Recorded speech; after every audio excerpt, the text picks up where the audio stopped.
now that you said that, looking back at it. So, because I was always getting letters written home that I was talking, but I always had the grades. So, yeah, that was my mom told it.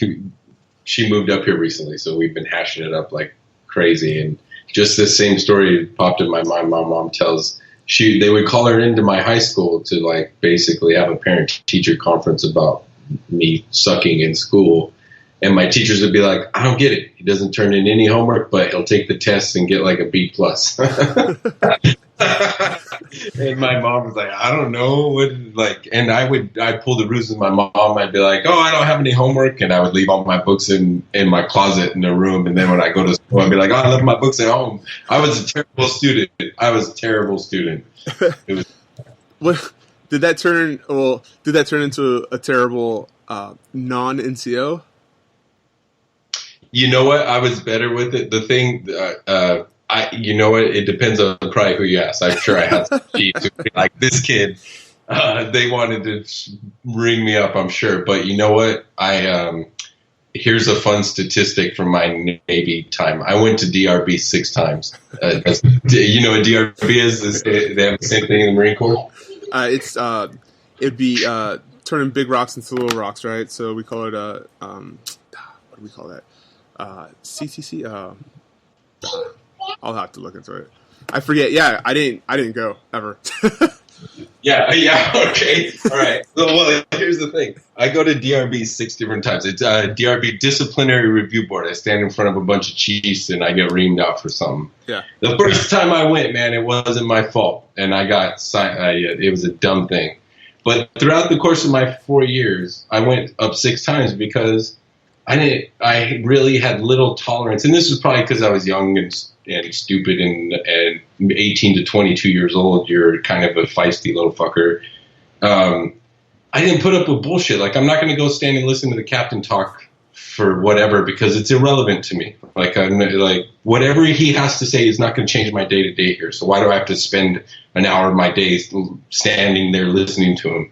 And so, but they would catch me skating, and then I'd have to go to like DRB, and so that 6 times, every time I went to DRB, it got dismissed because I always had I was the lowest ranking work center supervisor on the ship.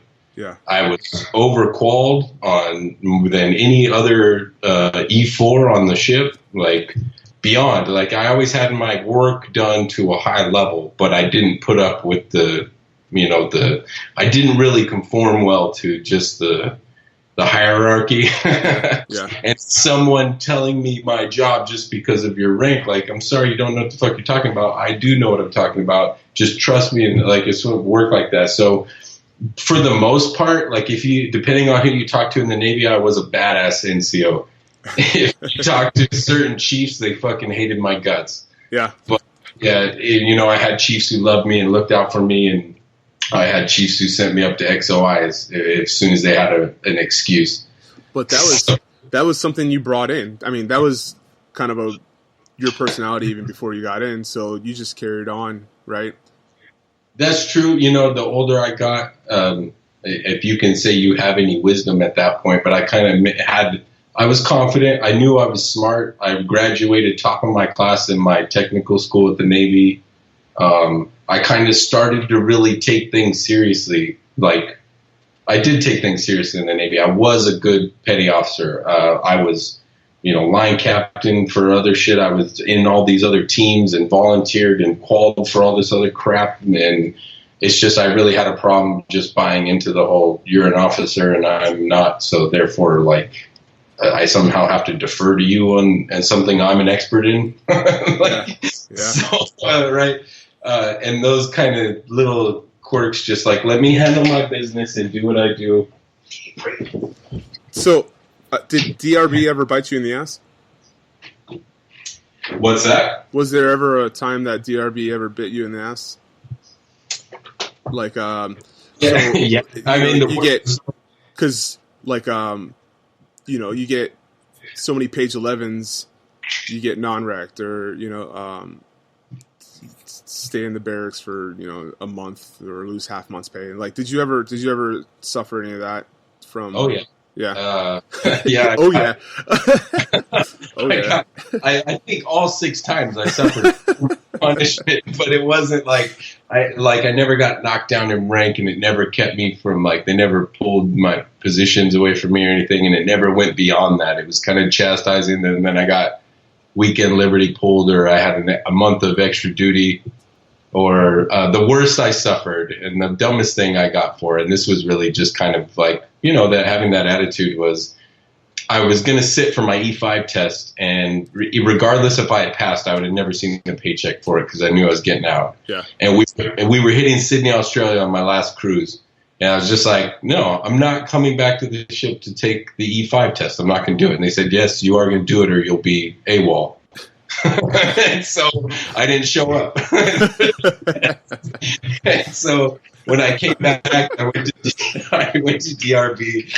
I always told them beforehand what I was going to do before I did it. And that was just kind of my young man's attitude. And I got put on restriction for like a month and a half to ship, and I couldn't go to Fiji or Hawaii the next 2 protocols. Like I had to stay on the ship and do duty the whole time. Yeah. So yeah, I suffered for it. Yeah, for sure. But your story is the same story that when we grow up in the military, they tell like in the military or in the Marine Corps, it's, the chesty puller stories, and when they're just super badasses and people. You're right. Like, depending on who you asked at the time they were serving, some people were like, fuck that guy, like, why can't he just conform? And others were like, what a fucking, I want to be him. I want to be that guy. So I'm sure I get exactly what you're saying, but you're the man of legends right now. So I'm not going on a ship. You're going to be AWOL. Okay, so what?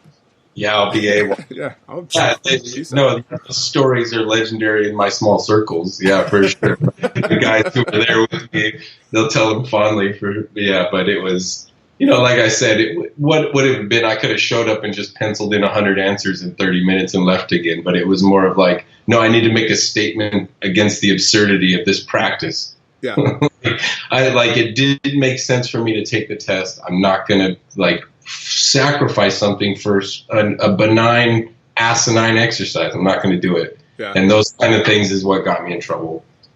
So you actually, from beginning, you saw, because you're working with policy now, but, to tap into how it ties in, you saw the process where just because it had been working for so many years for somebody, it doesn't mean it's right. You've been seeing that as early as high school, elementary school, right? Yeah. It's just been something you've been in tune with. And this is, I think I've been fortunate that I've had some of those skills. One of your questions I read was talk about skills that translated throughout. How do you know when you fit your skill into something? And that was one of those skills that I didn't put a name to it until very recently when I got a job at a big law firm in Seattle to kind of hold me over until I'm doing what I was doing now. And I did a training there, and it was all about process improvement. Sigma, you hear all these things like Sigma 6, process improvement training and program management. And vets will hear this a lot, especially coming out. I finally put a name to it there, but my mind has kind of always been set there. And the whole goal of process improvement is to take any task you do and make it as efficient as possible by kind of studying it and breaking it down and figuring out where you can cut steps or how you can do things differently. And it's really, and wrapping your mind around that to solve any problem. We're talking about this in a law firm to figure out how we're going to build clients, to how we're going to do networking, to all those kind of things. We're trying to apply this in different areas, and it's called process improvement. And my mind has always kind of been focused on that wherever I've been, and I was finally able to put a name to it recently. And wherever I've been, whatever job I do, I've always kind of been the person who after a while be like, this can be done better, and you could be completely wrong. And a lot of the time I think, I can do this a different, better way, and I try it and completely fall on my ass. Like, nope, that wasn't the better way, the way we had it last time. But you know what? I still know this first way can be improved some. And having the willingness to try those things out and have them fail and then go back to the drawing board. Like I've always had that mindset where I want to improve and make things as efficient and best as possible. Well, and yeah. Just to translate that into, into the veteran life, we're kind of groomed in that manner, in the Navy or what I got from the Navy, but also the military. There was a set way to do things. You get these binders where all your maintenance is done step by step by step by step by step. Yep. But there is this wiggle room. Like there wasn't so much oversight on me that I had to do my check that way, and no one would like.